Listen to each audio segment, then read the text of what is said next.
আমরা এখন কবি জসীমউদ্দিনের ফরিদপুরে যে বাসা, যে বাস্তবিটা, সেই বাস্তবিটা যাচ্ছি। এই যে দেখেন পাশেই বয়ে চলেছে কুমার নদী। কুমার নদীর পাশেই জসীমউদ্দিনের বাড়ি। দেখুন কি সুন্দর কুমার নদী বয়ে চলেছে।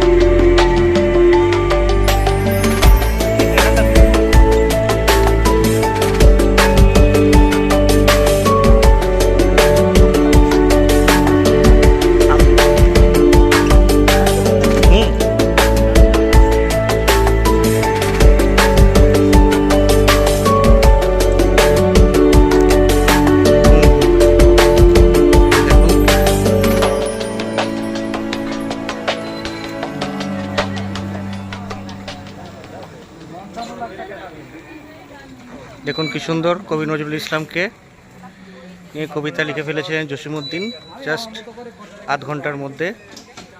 আকাশের একলা দোলে একাদশীর চাঁদ, নদীর তীরে ডিঙ্গি তরি পথিক ধরা ফাঁদ। জসীমউদ্দিন 1952 সালে কবিতা লিখেছিলেন। এই যে দেখেন পাশ দিয়ে কি সুন্দর কুমার নদী বয়ে গেছে।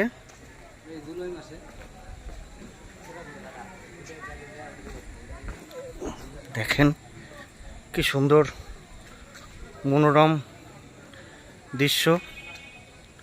এই যে নদী, আর এই যে জসীমউদ্দিন সাহেবের বাড়ি।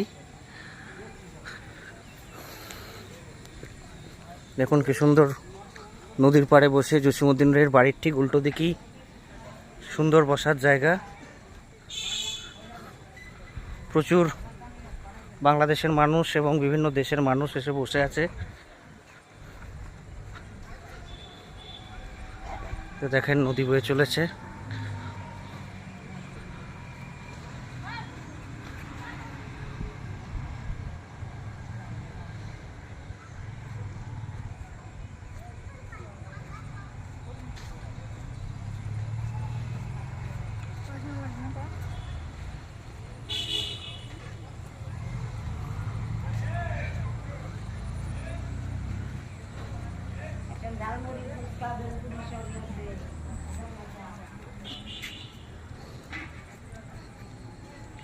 এ দেখুন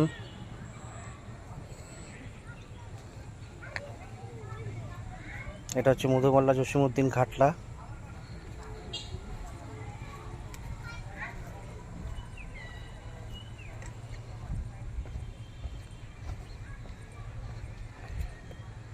দেখেন এখানে বোটে করে চেপে কুমার নদী ভ্রমণ করা যায়। কি সুন্দর দেখুন।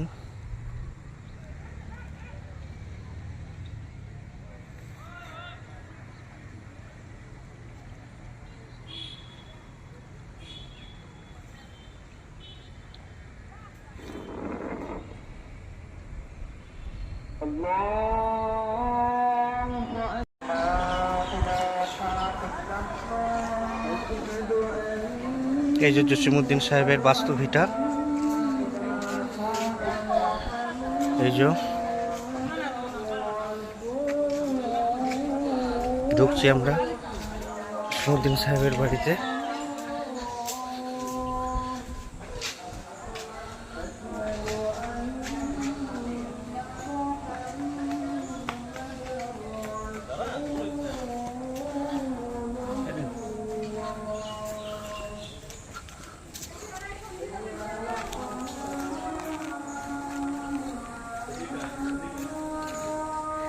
এই সেই জসীমউদ্দিন, কবি জসীমউদ্দিনের বাড়ি, যেখানে বসে আমাদের ছোটবেলার সেই প্রথম প্রেমের কবিতা রূপাই সাজুকে নিয়ে লেখা নকশিকাতার মাঠ, তার সেই অমর সৃষ্টি এখানেই বসে লিখেছিলেন জসীমউদ্দিন। এই যে দেখেন, কবি ও তার স্ত্রী 1964 সালে কমলাপুরের বাসভবন ঢাকাতে, জসিমউদ্দিন সাহেব।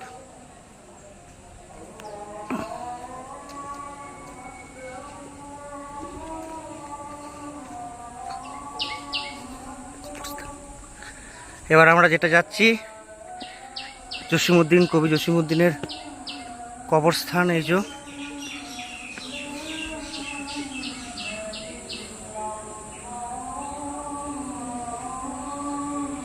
এটা কবি জসিমউদ্দিন সাহেবের কবরস্থান। সেই বিখ্যাত কবিতা, এখানে তোর দাদির কবর ডালিম গাছের তলে, 30টি বছর ভিজায় রেখেছি দুই নয়নের জলে। এই সেই কবির দাদির কবর, কবির কবরের পাশেই। হ্যাঁ, চলুন।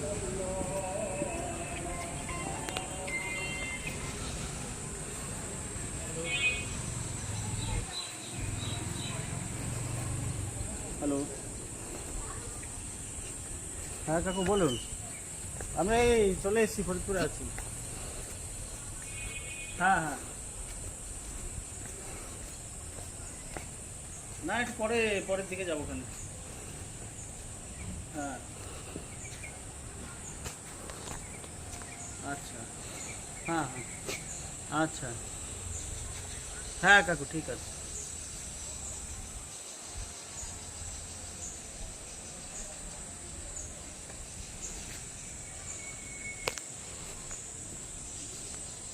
কবরস্থান দেখে আমরা এবার আসছি।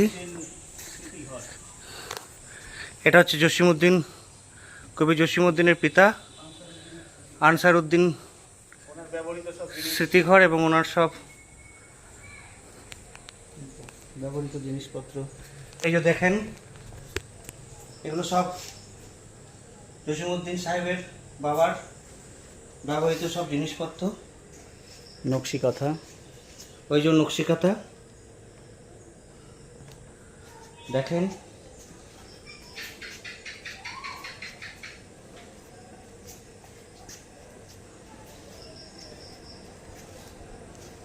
সেই ব্যবহার করা ফুলদানি এখনো রয়ে গেছে, জসিমউদ্দিন সাহেবের বাবার ইউজ করা, সংরক্ষণ করা রয়েছে এই বাংলাদেশে ফরিদপুরে জসিমউদ্দিনের বাস্তুভিটাতে। এখানে আছে কবির লেখা ও সুর রঙ্গিলা নায়ের মাঝি, শিল্পী আব্বাস উদ্দিনের সেই রেকর্ড। আপনারা দেখতে পাচ্ছেন পুরনো দিনের সেই রেকর্ড। আমায় এতকাল কেনে ডাক দিলি, আব্বাস উদ্দিন শিল্পী, কবির লেখা এবং সুর।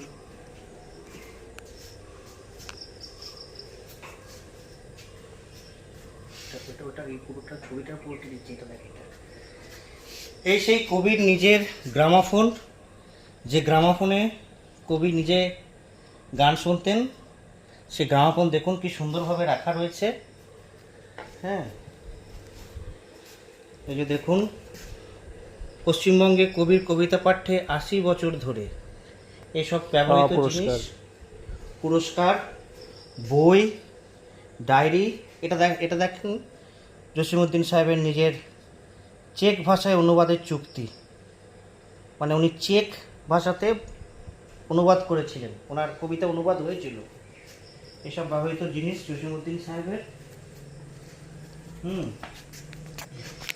এবার আপনারা খুব সহজে আপনাদের নিয়ে যাব কিছু স্মৃতির মধ্য দিয়ে।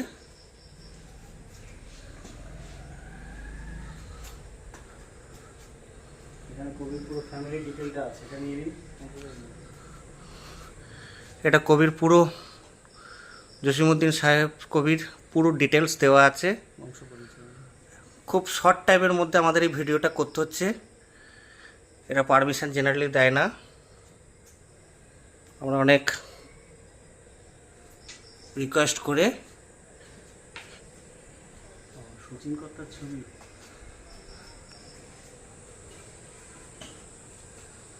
শচীন কর্তার, এসডি বর্মনের ছবি দেখুন, এসডি বর্মনের ছবি। তাই তো। খুব তাড়াতাড়ি দেখাবো দেয়ালের সব কিছু। এই যে নকশিকাঁথার মাঠ, কবর কবিতা, লোকসাহিত্য, সুজন পাদিয়ার ঘাটে।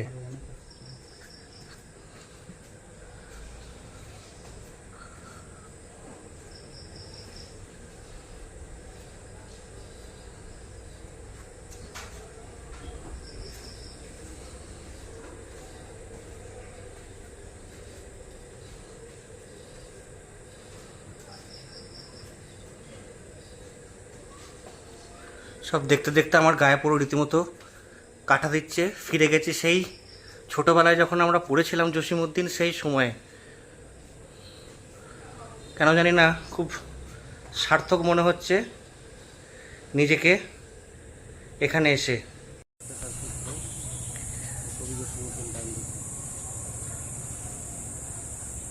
ডান দিকে কবি জসিমউদ্দিন, বাম দিকে তার পুত্র ডক্টর দীনেশচন্দ্র সেনের সাথে।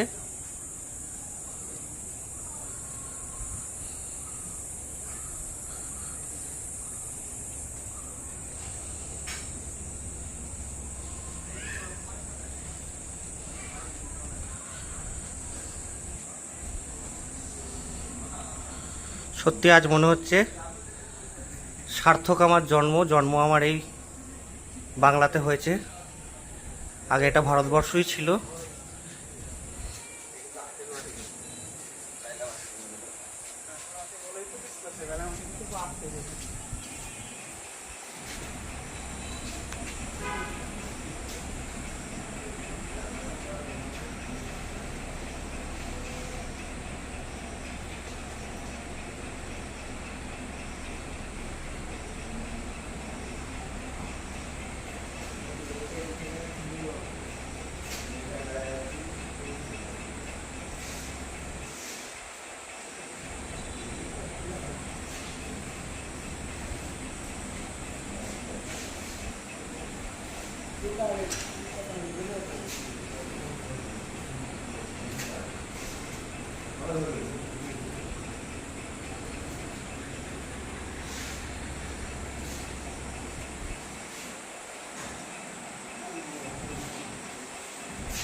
তো হয় একটু, নাহলে হবে না ব্লগ।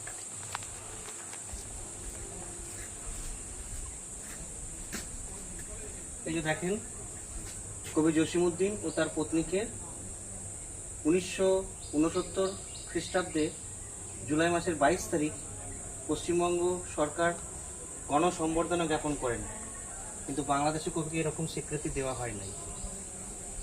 এই যে দেখেন আমার সোনার বাংলা কবিতা জসিমউদ্দিনের।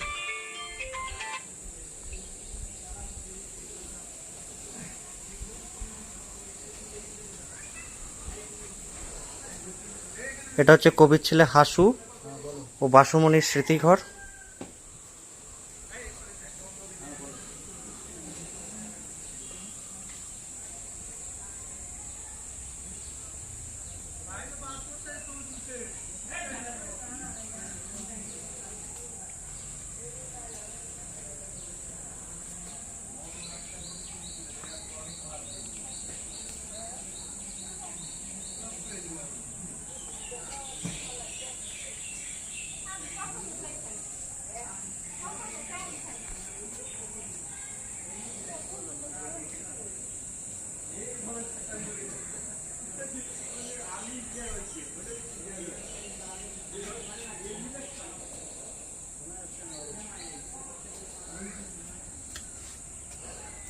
এই সেই দারুণ কবিতা জসিমউদ্দিনের, আমরা অনেকেই পড়েছি, আবার অনেকে পড়েন নাই, জানেন না।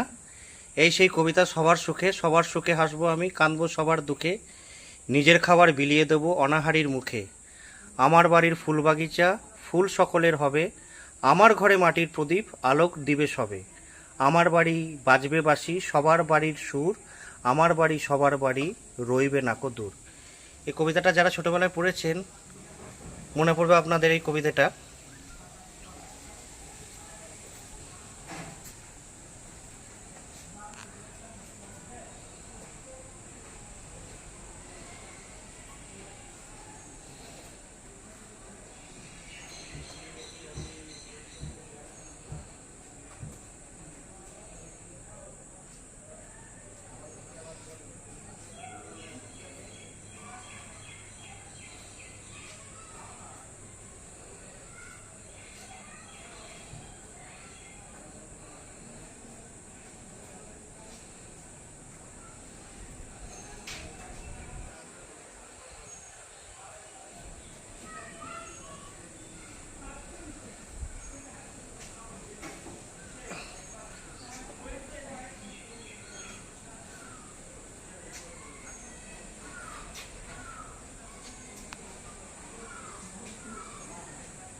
এই সেই ঢেকি যেখানে জসিমউদ্দিনের মা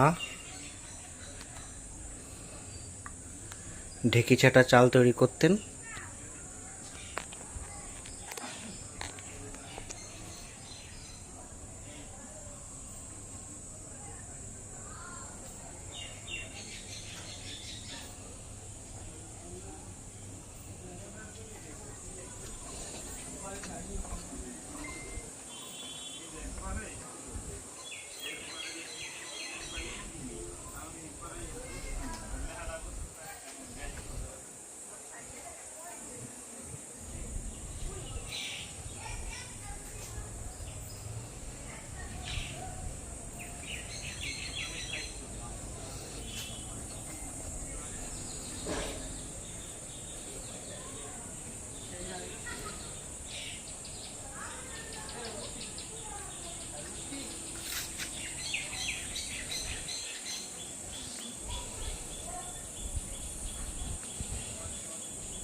না না, এখন তো আমি অন্য দিক দিয়ে আসছি।